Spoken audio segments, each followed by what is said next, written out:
मेरे अजीजों, मुंब्रा की इस घनी आबादी से बाहर के लोग बहुत ज्यादा अलग अलग चीमी गोइयां करते हैं, लेकिन आपके मुतालिक बुरा सुनना हमें अच्छा नहीं लगता।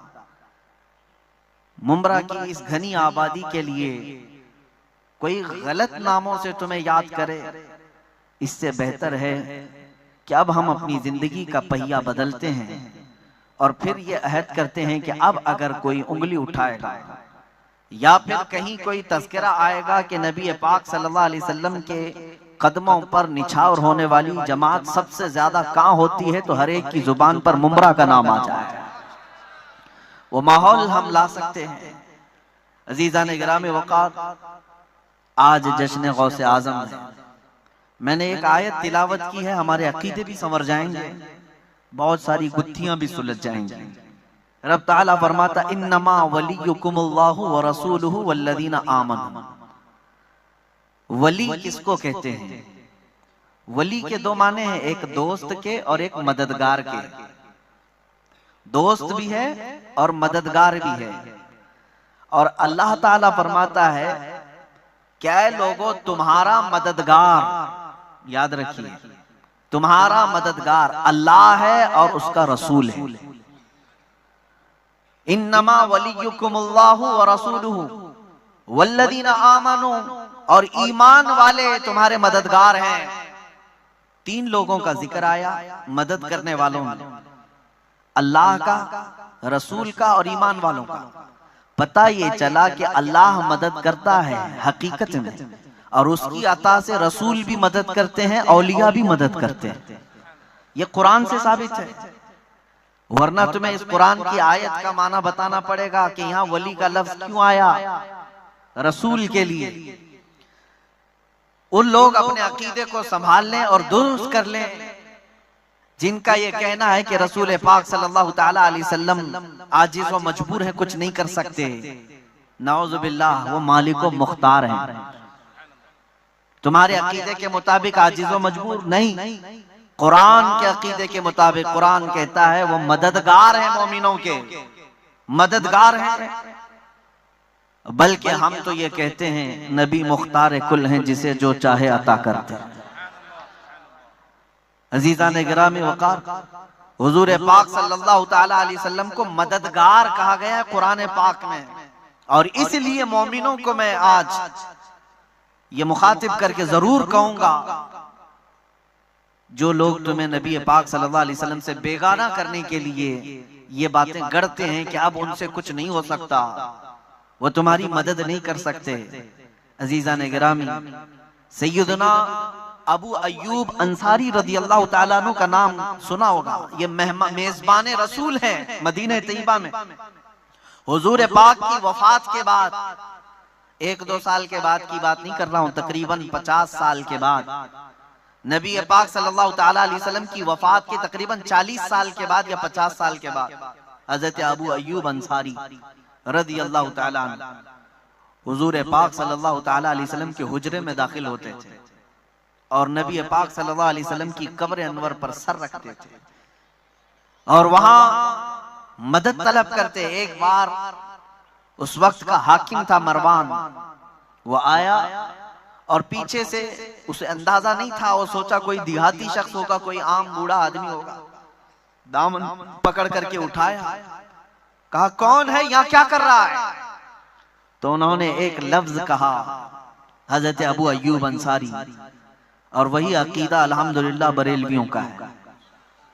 हजरत अबू अय्यूब अंसारी फरमाते हैं लम आती बिहजरिन बल आती इला रसूलिल्लाह सल्लल्लाहु अलैहि वसल्लम, मैं किसी पत्थर के पास नहीं आया, मैं अल्लाह के रसूल के पास आया। कब्रों को जो कहते हैं ये पत्थर और मिट्टी के अलावा कुछ नहीं, वो सहाबी रसूल का एक अकीदा सुन लें। वो सहाबी रसूल कहते हैं कि मैं अल्लाह के रसूल के पास आया। अल्लाह के रसूल के पास आया, क्यों आए? जिंदगी में आते थे, समझ में आती है बात कि वो आपकी रहनुमाई कर देते थे, बादे वफात क्यों आते? सहाबा इकराम रिदवानुल्लाहि ताला अलैहिम अजमईन का अकीदा ये था, जिस तरह रसूल करीम सल्लल्लाहु अलैहि वसल्लम अपनी हयात में मदद करते थे, वफात के बाद भी मदद करते थे। अब मैं यहां से गुफ्तगू को आगे बढ़ाता हूं, इतनी तमहीद आपके जहन में आ जाए कि वो रसूल मददगार हैं, तब हम आगे बढ़ेंगे। वो रसूल मददगार है और हमने देखा है नबी पाक सल्लल्लाहु अलैहि वसल्लम की मदद को।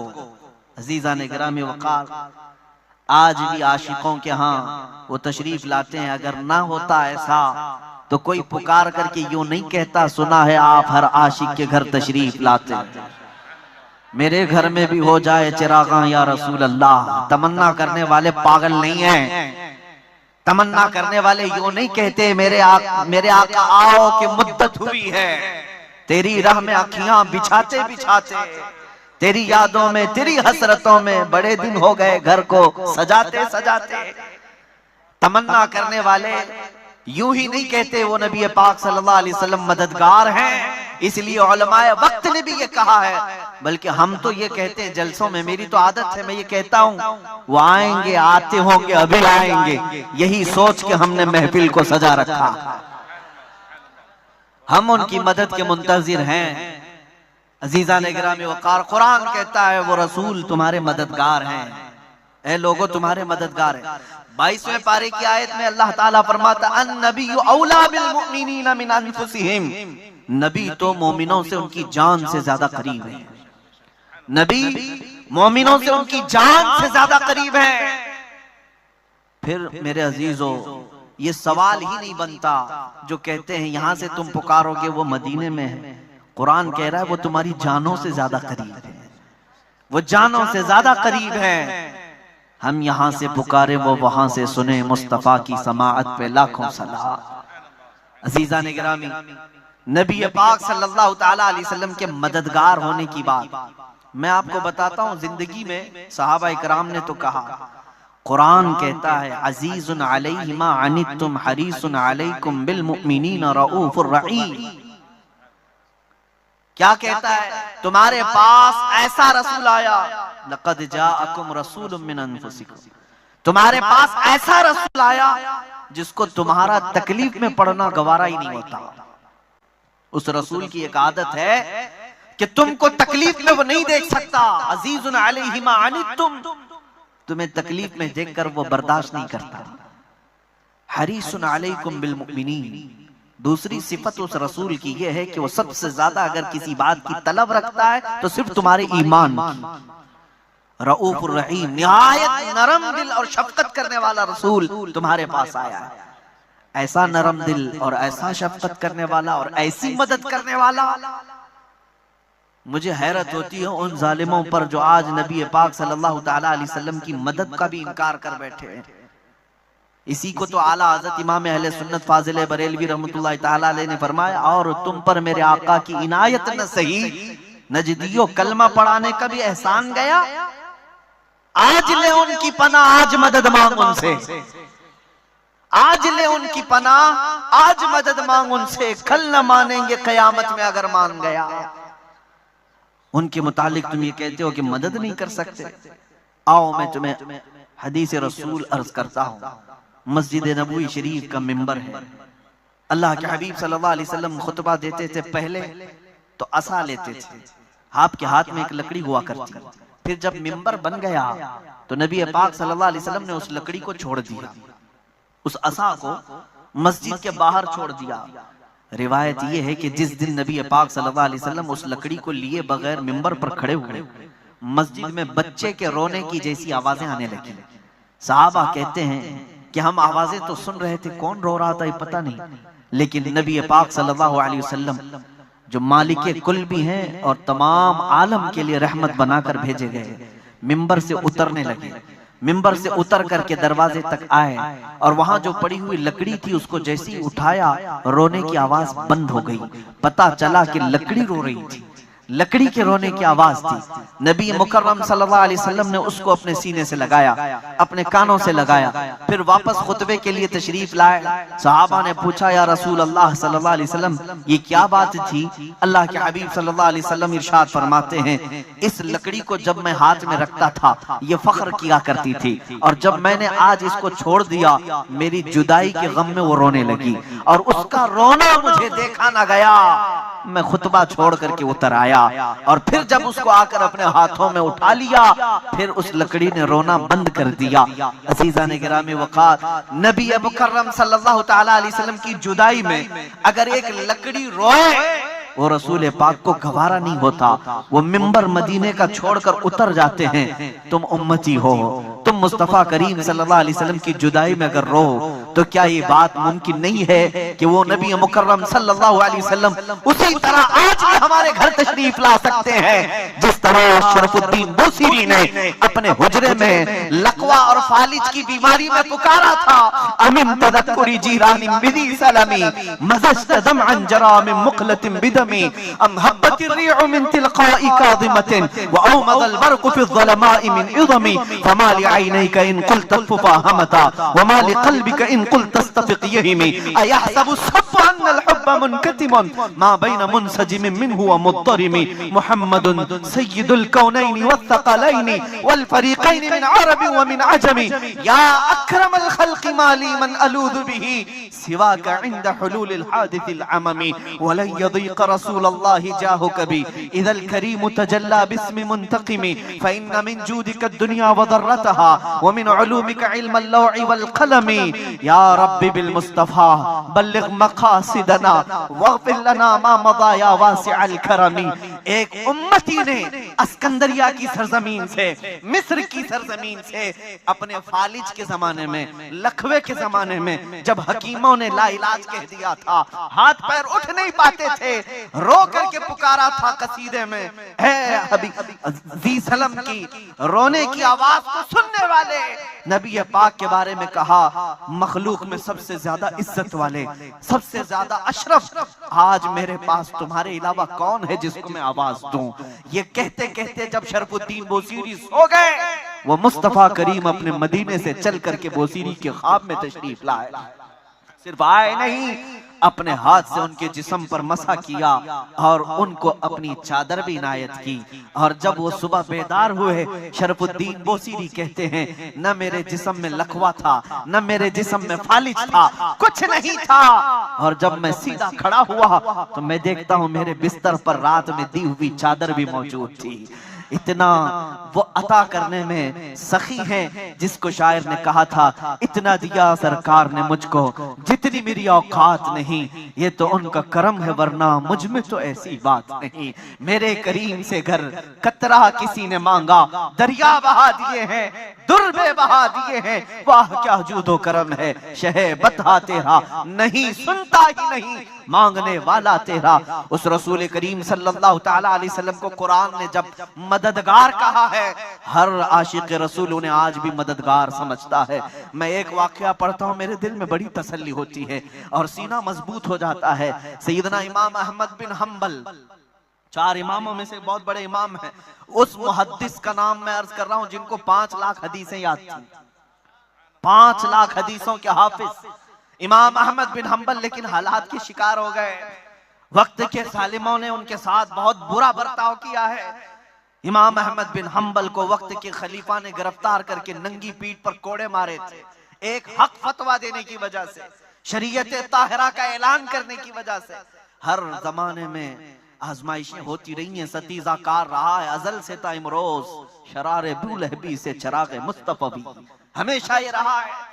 जालिमों ने अपने कुव्वत को आजमाया है, ताकत को आजमाया है। वो चाहते हैं कि अपनी ताकत के बलबूते ये हमारी जुबानें बंद कर दें, हमारी आवाजों को रोक दें, लेकिन उन्हें पता नहीं है इस्लाम जिंदा होता है हर करबला के बाद। इस्लाम जिंदा होता है हर करबला के बाद, जितना ही तुम दबाओगे उतना ही ये उभरेगा। अजीजान गिरामी, जब इमाम अहमद बिन हम्बल को कोड़े मारे गए थे, एक बार नहीं, 2 बार नहीं, तीसरी बार, कोड़ा कोई रस्सी को नहीं कहते, चमड़े का बेल्ट होता था जिसको जब पीठ पर मारे तो चमड़ी लग कर के आ जाए, इस तरह की अजियतनाक सजा दी जाती। इमाम अहमद बिन हम्बल के दोनों हाथ जंजीरों में बंधे थे, सिर्फ लुंगी थी तहबंद और जिस्म पर कुछ नहीं था, और उनके पीठ पर जब कोड़े पड़ने लगे, बहुत दर्दनाक होता है यह मंजर।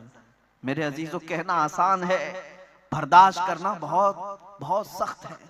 जब उन पर कोड़े पड़ रहे थे तो हुआ कुछ नहीं, उनकी लुंगी खुलने लगी, तहबंद खुलने लगी। इस बात का उन्हें दर्द होने लगा, उनकी आंखों से आंसू आ गए। कोड़े पड़ने का दर्द नहीं, तहबंद खुलने का। क्या मैं बेसतर हो जाऊंगा आज? अल्लाह के रसूल सल्लल्लाहु ताला अलैहि वसल्लम की अहादीस की खिदमत करने वाला एक इमाम अपनी तहबंद खसक रही थी तो रो रहा था।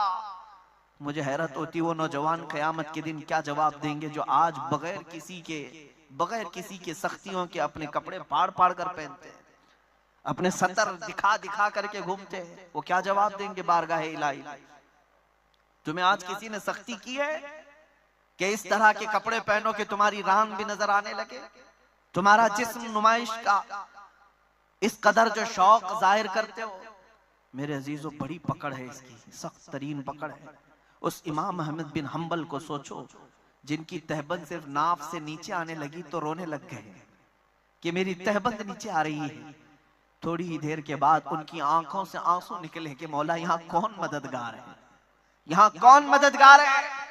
हुकूमत जालिम की, कोड़े मारने वाला जल्लाद कोई नहीं है। अचानक तारीख में ये बात मिलती है, 2 हाथ गैब से बरामद हुए और मजबूती से उनकी कमर पर लुंगी को बांध दिया, तहबंद को कस करके बांध दिया। और उसके बाद इमाम अहमद बिन हम्बल जो रो रहे थे मुस्कुरा पड़े, हंसने लग गए। और वो जल्लाद कोड़े मारते मारते अचानक रुक गया। कहा कि अहमद बिन हम्बल, कोड़े पड़ रहे थे और तुम्हारी लुंगी खुल रही थी, तुम रो रहे थे, अचानक हंस क्यों रहे हो? और तुम ये जो तहबंद खुल रही थी मजबूत कैसे हो गई? मेरे अजीजों, शायद उन्होंने अपनी जुबान हाल से यही कहा होगा जो इमाम अहले सुन्नत ने कहा था, उनके निसार कोई कैसे ही रंज में हो, जब याद आ गए हैं सब गम भुला दिए हैं। इमाम अहमद बिन हम्बल ने कहा, ए जल्लाद, तू अपना काम जारी रख, जिसके लिए कोड़े खा रहा हूं वो जात मेरे सामने है, वो वली हैं तुम्हारे। कुरान कहता है, इन्नमा वलियुकुमुल्लाहु व रसूलुहु, बेशक अल्लाह और उसके रसूल तुम्हारे मददगार हैं। आज इन हालात में मैं आपसे ये कहता हूं, दर दर की ठोकरें खा करके हमने देख ली। बहुत सारी जगहों पर लोग ये कहते हैं ये मदद करेंगे, वो मदद करेंगे। तुम्हारा किबला क्यों बदल गया मेरे अजीजों? तुम्हारा डायरेक्शन क्यों चेंज हो गया? कल भी तुम्हारी मदद जहां से आती थी वहीं से आज भी आएगी। उनके जो हम गुलाम थे, खल्क के पेशवा रहे, बस चेहरा फिर गया है तो सारी दुनिया हमसे फिर गई है। मदद वहीं से होनी है और उन्हीं के कदमों में इज्जत है, उन्हीं की निस्बत में भी इज्जत है। हमने बहुत मुख्तसर सी जिंदगी में देखा, बहुत मुख्तसर सी जिंदगी में देखा कि हमारे लिए जिस जगह जाएं ये फूल बरसाए जाते हैं, किस बात के? ये हमारी इज्जतों के नारे किस बात के? ये हमारे लिए मिंबर किस बात के? इतना सारा मजमा किस लिए हमारा इंतजार करता है? मेरे अजीजों, हमारा अपना कोई कमाल नहीं, ये सिर्फ और सिर्फ इज्जतें जो मिली हैं वो निस्बत मुस्तफा से। तुम आज दुनिया में भी देख लो, इज्जतें उन्हीं के कदमों से वाबस्ता है, उन्हीं के कदमों से वाबस्ता है। आजमाइशों के हम शिकार हो सकते हैं, लेकिन आला हजरत फरमाते हैं, बेनिशानों का निशान मिटता नहीं, मिटते मिटते नाम हो ही जाएगा। ये बेनिशान कौन है? ये वही आशिकाने मुस्तफा की जमात है जो रसूलुल्लाह की मदद की मुंतजिर रहती है हमेशा। वो बेनिशान लोग हैं और अगर वो दुनिया से चले भी गए तो उनका निशान मिटता नहीं, उनका नाम कभी खत्म होता नहीं। बेशक वो रसूल तुम्हारे मददगार हैं, वो रसूल तुम्हारे मददगार है, जिंदगी में भी और बादे वफात भी।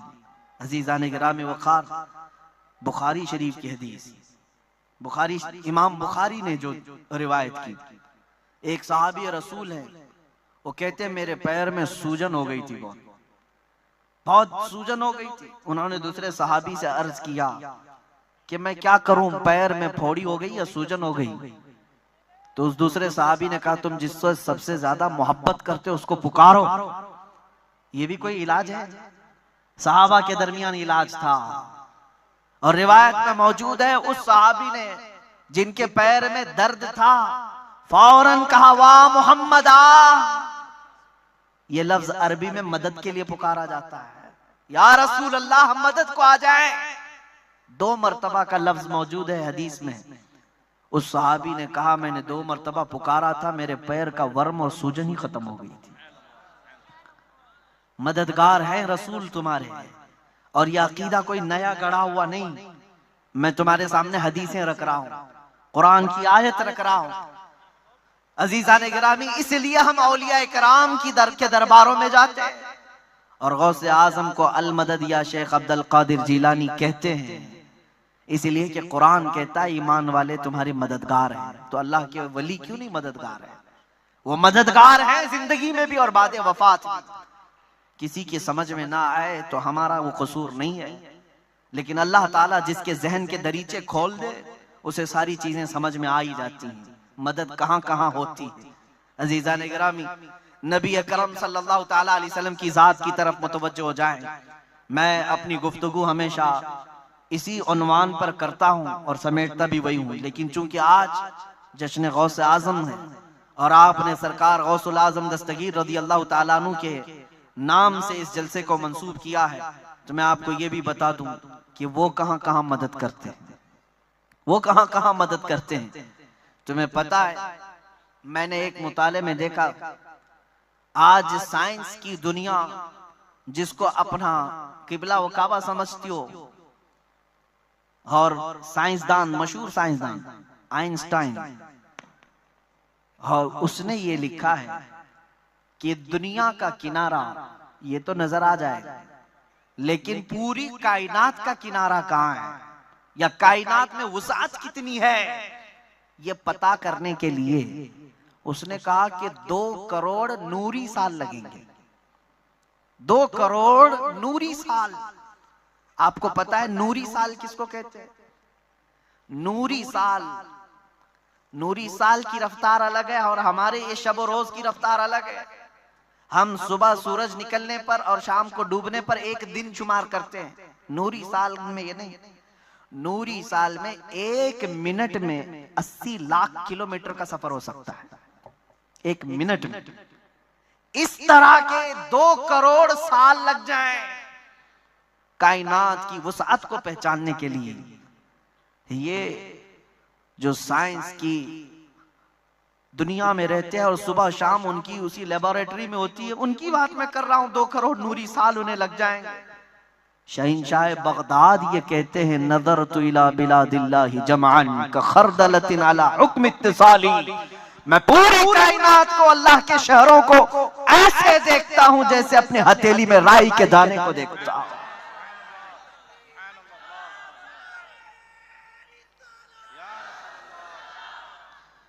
तुम दुनिया पढ़ो, मैं मना नहीं करता।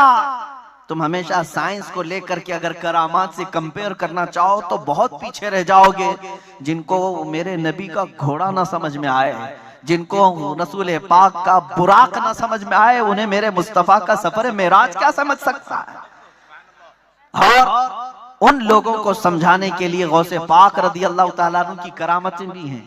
एक रिवायत हमने ये पढ़ी भी है, एक शख्स मजमे में बैठा था गौसे पाक रदी अल्लाह ताला अन्हु के, और जब आप मेराज का वाकया बयान कर रहे थे उसके दिल में खलिश पैदा हुई, ऐसा कैसे हो सकता है रसूल इतनी जल्दी जाएंगे और आ जाएंगे। और अचानक उसके पेट में मरोड़ शुरू हो गई, और वो जो है 2 वाकयात हैं अलग अलग। उसके पेट में ऐसी मरोड़ शुरू हो गई कि उसे बहुत तेज क़ज़ाए हाजत की अशद जरूरत पेश आने लगी। तो फिर अचानक उसकी आंखें बंद हुई, तो फिर वो खोल करके आंखें देखता, वो किसी जंगल में, जल्दी से उसने देखा यहाँ पानी भी बह रहा है। अपने कपड़े उतारे और अपनी हाजत पूरी किया और वहां से अपनी सफाई भी कर लिया, और वहां पर चाबियों का या कुछ गच्छा उसने दरख्त पर लटका रखा था। फिर वापस उसने अपने कपड़े पहन लिए, और उसके बाद फिर जैसे ही उसने अपनी हाजत पूरी की, कपड़े पहने, आंखें खोला तो देखा वो उसी मस्जिद में बैठा है जहां गौसे पाक बयान कर रहे थे। अब हाजत कुछ नहीं लगी, पेट में भी कोई चीज नहीं थी। और उसके बाद उसने सोचा मेरा वहम था क्या, या मेरे से कुछ ऐसी चीज हो गई है जो ऊँघ आने पर मैंने कोई ख्वाब देखा हो। नहीं, ख्वाब नहीं था ना वहम था। महफिल के बाद वो उठ करके गया फिर उसे अंदाजा हुआ मैं तो अपनी चाबियों का गच्चा वहीं भूल आया था जहां अपनी इस्तिंजा करके आया। उसे वो जगह पता थी, ढूंढते हुए गया तो बहुत दूर था, वो इलाका बहुत दूर था। चलते चलते थक गया, शाम हो गई। उस इलाके में जाकर पहुंचा तो देखा वहां पानी भी बह रहा है, इलाका वही, और दरख्तों पर इसकी चाबियों का गच्चा अभी भी लटका हुआ। पता ये चला मेरे अजीजों, 400 साल के बाद मेरे मुस्तफा करीम सल्लल्लाहु अलैहि वसल्लम की नस्ल पाक में आने वाला शेख अब्दुल कादिर जीलानी, वो हसनी और हुसैनी सादात में से, अगर वो अपनी मस्जिद में खिताब के दौरान बैठे बैठे किसी को अपनी मजलिस से दूर का सफर भी कराएं, उसकी हाजत भी पूरी कराएं और फिर उसे महफिल में ला सकें, ये तो 400 साल बाद आने वाले गुलामों की ताकत का हाल ये है। उस मुस्तफा के कदमों की बरकत का अंदाजा क्या कर सकते हो, जिसको अल्लाह करीम ने मालिक कुल बनाकर दुनिया में भेजा है और जिसे अल्लाह तबारक व तआला ने अपनी जानिब से ये कुदरत अता की है। खुद मेरे मुस्तफा ने फरमाया, मुस्लिम शरीफ की हदीस है, इन्नल्लाह ज़वालियल अर्द फअरा मा बैनल मशारिक़ि वल मगारिबि का कफ़ै। हुजूर पाक सल्लल्लाहु तआला अलैहि वसल्लम फरमाते हैं कि मैं, अल्लाह ताला ने मुझे पूरी रुए जमीन को घेर करके दे दिया, मैं मशरिक और मगरिब के पूरे दोनों के दरमियान ऐसे देखता हूं जैसे हथेली को देखता हूं। अरे अजीजों, वो मददगार हैं, तभी अल्लाह ने उनके सामने ये सब चीजें समेट कर रखी हैं। अब मैं आपको बताता हूं, शेख अब्दुल कादिर जीलानी गौसे आजम बगदादी रदी अल्लाह ताला अन्हु, ये मददगार नहीं होते तो बहजतुल असरार की ये मुतवातिर रिवायतें नहीं आती। एक बात मैं आज आपके सामने रख करके जाता हूँ, अल फज़लु लिमा शहीद बिहिल आदा, फजीलत तो उसकी जिसकी दुश्मन भी गवाही देते हो, दुश्मन भी गवाही देते हो। मैं आपको बताऊं, जिस जमात को करामतों का बहुत ज्यादा इनकार, वो कहते हैं ये कहानियां हैं, वो कहते हैं ये सब मनगढ़ंत किस्से हैं। मैं आपको कहता हूं, उसी जमात के एक बहुत बड़े शेख, बहुत बड़े इमाम शेख इब्ने तैमिया, जिसके पीछे पूरी जमात चलती है, जिसके पीछे पूरा का पूरा तबका चलता है, शेख इब्ने तैमिया ने ये लिखा है कि मैंने अपनी जिंदगी में इतनी करामात किसी की नहीं देखी जितनी शेख अब्दुल कादिर जीलानी की। ये कौन कह रहे हैं? शेख इब्ने तैमिया की बात मैं कह रहा हूं। अजीजाने गिरामी, वो इब्ने तैमिया जब ये कह रहे हैं कि सरकार गौसे पाक शेख अब्दुल कादिर जीलानी के तसर्रुफात सबसे ज्यादा सुनने को मिले, तवातुर की हद से, जिनका इनकार करना मुश्किल है। अब आओ मैं आपको बताता हूं, मुरीदीन ने तो मदद पाया है और भी दूसरे लोग भी मदद पाते रहे। एक साहब हैं, वो कहते हैं मुझे तिजारत पर जाना था, मेरे शेख मुर्शिद उस वक्त बगदाद में रहते थे, वो गौसे पाक नहीं दूसरे एक बुजुर्ग हैं, उनका नाम गालिबन हम्माद था या अहमद था। उनके पास वो गया, कहा कि हुजूर मुझे तिजारत पर मुल्के शाम जाना है, मुझे आप बताइए, इस्तिखारा करके देख के बताएं। हमारा इस्तिखारा और है, औलिया इकराम का इस्तिखारा और है, वो सीधे लोहे महफूज में देखते, लोहे महफूज में देखते इसके हालात पर क्या लिखा हुआ है। उसके मुर्शिद ने कहा, तू अगर जाएगा तो तेरा माल लूट लिया जाएगा और कत्ल भी हो सकता है, यानी तेरे काफिले को लूट लिया जाएगा, मारा जाएगा, मत जा। उसने पूरा काफिला तैयार कर लिया था, अब मना कर रहे हैं मुर्शिद, कह रहे हैं बड़ा हादसा हो सकता है, कश्मकश में था। और फिर इसी कश्मकश में वो गौसे पाक की बारगाह में आया, बगदाद मुकद्दस में गौसे पाक भी उस वक्त थे। कहा कि ऐसे ऐसे हालात हैं। सैयदना शेख अब्दुल कादिर जीलानी रदी अल्लाह ताला अन्हु ने देखा और कहा, ठीक है तुम जा सकते हो, जा सकते हो। एक वली मना कर रहे हैं और ये कह रहे जा सकते हो। वो गया, अपनी तिजारत का सामान लेकर के गौसे पाक की जुबान पर चला तो गया, हलब पहुंचा, एक इलाका है मुल्क शाम का तिजारत का, वहां पर तिजारत किया और वहां पर सो गया रात को। वहां जब सोया तो वहां अपने पैसों की सारी जितनी भी कमाई की गठरियां थी रख करके सोया। सुबह उठा तो भूल गया, काफिले के साथ निकल गया। दूसरी जगह गया, वहां जब सोया तो ख्वाब में देखता है कि बहुत सारे डाकू आए, इनका माल लूट ली, इन्हें अभी तक याद नहीं था पैसे कहां रखे। ख्वाब देख रहे हैं, माल सब लूट लिया और इन्होंने मुजाहमत की तो डाकुओं ने इन्हें खंजर घोंप दिया, जितने काफिले में थे सब वहां खून में लथपथ थे। इस घबराहट के साथ जैसी आंख खुली, देखा सब सलामत है, जिस्म सलामत, कुछ भी नहीं हुआ। भयानक ख्वाब था। फिर वापस याद आया कि हमने पैसे कहाँ छोड़े। दोबारा लौटकर उस इलाके में आए तो उनकी गठरियां वैसी रखी हुई थी माल की, वो भी ले लिया। तिजारत किया, खूब नफा कमाया, सही सलामत बगदाद आया। बगदाद आया, अब सोच रहा था कि अब किससे पहले जाकर के मिलूं, अपने मुर्शिद से या सरकार गौसे पाक से। इसी असना में कश्मकश में था कि उसके मुर्शिद सामने से आने लगे। कहा, क्या सोचता है कि मुझसे मिलूं या शेख अब्दुल कादिर से? तेरे ऊपर हक बनता है कि पहले शेख अब्दुल कादिर से मिल। क्यों? मैंने जो देखा था वो गलत नहीं देखा था। तेरे तकदीर में, तेरे हिस्से में लिखा हुआ था लौहे महफूज में कि ये सफर करेगा, तो वहां पर जाने के बाद इसके साथ हादसा होगा, इसका माल लूटा जाएगा और कत्ल गारत होगी। ये लिखा हुआ जरूर था, मैंने देखा है। लेकिन जा शुक्र कर और शेख अब्दुल कादिर जीलानी का शुक्र कर, इसलिए कि उन्होंने एक रात में 70 बार तेरे लिए दुआ करके उस तकदीर के लिखे हुए को बदलवाया मेरे अजीजों। और उसको इस तरह से बदलवाया कि जो होने वाला था, अल्लाह करीम ने अपने महबूब की बात पर उसको हकीकत से ख्वाब में बदल करके पेश कर दिया। जो होना था वो ख्वाब में हुआ। इसलिए ये बातें किसी को अगर लगती हो कि ये सिर्फ लफ्ज़ी है, नहीं, बुखारी शरीफ की हदीस है कि कुछ लोग ऐसे होंगे अल्लाह के प्यारे, लौ अक़समू अलल्लाहि ला अबर्रा, बुखारी शरीफ में है, अगर वो अल्लाह को किसी बात की कसम दे दें, अल्लाह वो बात पूरी कर देता है। ये कौन लोग हैं जो अपना सब कुछ अल्लाह के लिए फना कर दिया? मेरे अजीजों, हमारे और तुम्हारे चाहने से अगर कुछ नहीं होता तो अपने अक्लों पर कयास मत करो कि हम भी बहुत दुआ करते हैं, हमारे से तो कुछ टलता नहीं। वो शेख अब्दुल कादिर की बात कर रहा हूं जो 40 साल जंगलों में इबादत करते रहे, जिन्होंने खाने की तरफ ख्वाहिश नहीं की, जिन्होंने कभी अपने दुनियावी मस्कन की ख्वाहिश नहीं की, लज्जात की ख्वाहिश नहीं की। एक अंगूर के दाने से सहरी करना, आधे गिलास पानी से इफ्तार करना, बरसों इस पर गुजारा, मशक्कतें, इबादतें की, और उसके बाद जब वो आए, अल्लाह करीम ने बेपनाह तसर्रुफात उन्हें अता किया। मिटा दो अपनी हस्ती को अगर कुछ मर्तबा चाहो, कि दाना खाक में मिलकर गुले गुलजार बनता है। वो औलिया इकराम अपनी हस्तियां अल्लाह करीम की याद में फना करते हैं, फिर अल्लाह उन्हें मददगार बनाता है। फिर इतना ही नहीं कि वो अपनी जिंदगी में मदद करते हैं, बल्कि बादे वफात भी मदद किया करते हैं। अल्लाह ताला उनके तसर्रुफात को कायम रखता है। अब आओ मेरे अजीजों, जब ये मेरी गुफ्तगू का खुलासा तुमने सुन लिया है, तो अब मैं अपने गुफ्तगू के इख्तिताम पर आता हूँ। आज के हालात में मैं आपसे ये पूछना चाहता हूँ, मुझे बताओ, क्या ये नारा बिल्कुल सही नहीं है?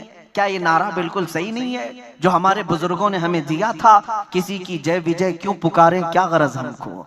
किसी की जय विजय क्यों पुकारे, क्या गरज हमको? हमें काफी है सैयद अपना नारा या रसूल अल्लाह, हमें काफी है सैयद अपना नारा या रसूल अल्लाह। हम रसूलुल्लाह के, जन्नत रसूलुल्लाह की।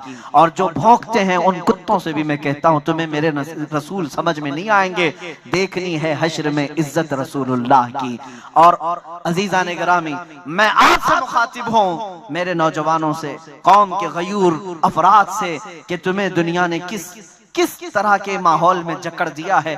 तुम सुबह और शाम किस तरह की गुजार रहे हो। आज तुम्हारे चेहरों से वो सारा गाजा क्यों छिन गया है? तुम्हारे चेहरों की लाली क्यों खत्म हो गई? जिसको देख करके दुनिया हैबत ज़दा रहती थी, किसी और बात से नहीं डरती दुनिया तुमसे। कान खोल करके सुन लो, ताकतें जमा करना है जमा कर लो, तुम फौज जमा करना है जमा कर लो। मैं ये खुल करके कहता हूँ, चाहे कितनी भी तंजीमें हो, चाहे कितनी भी तुम ताकत प्रदर्शन कर लो, शक्ति प्रदर्शन कर लो, मेरा ये मानना है ताकत और कुव्वत से तुम दुनिया को नहीं डरा सकते। दुनिया खौफजदा हर जमाने में रही है, तो इश्क मुस्तफा से खौफजदा रही है। इसी को अंग्रेज ने कहा था, ये फाका कश मौत से डरता नहीं, जरा रूह मोहम्मदी इसके बदन से निकाल दो। दुनिया आज भी इसी के दर पे है। इनके पास जो आखिरी ताकत आज बची है वो मुस्तफा करीम की मोहब्बत है, इश्क मुस्तफा की दौलत है, उनकी निस्बत है। ये आखिरी दौलत इनके पास बची है, ये खत्म कर दिया जाए तो ये जिंदा लाशें हैं। ये जिंदा लाशें कुछ नहीं कर सकेंगे।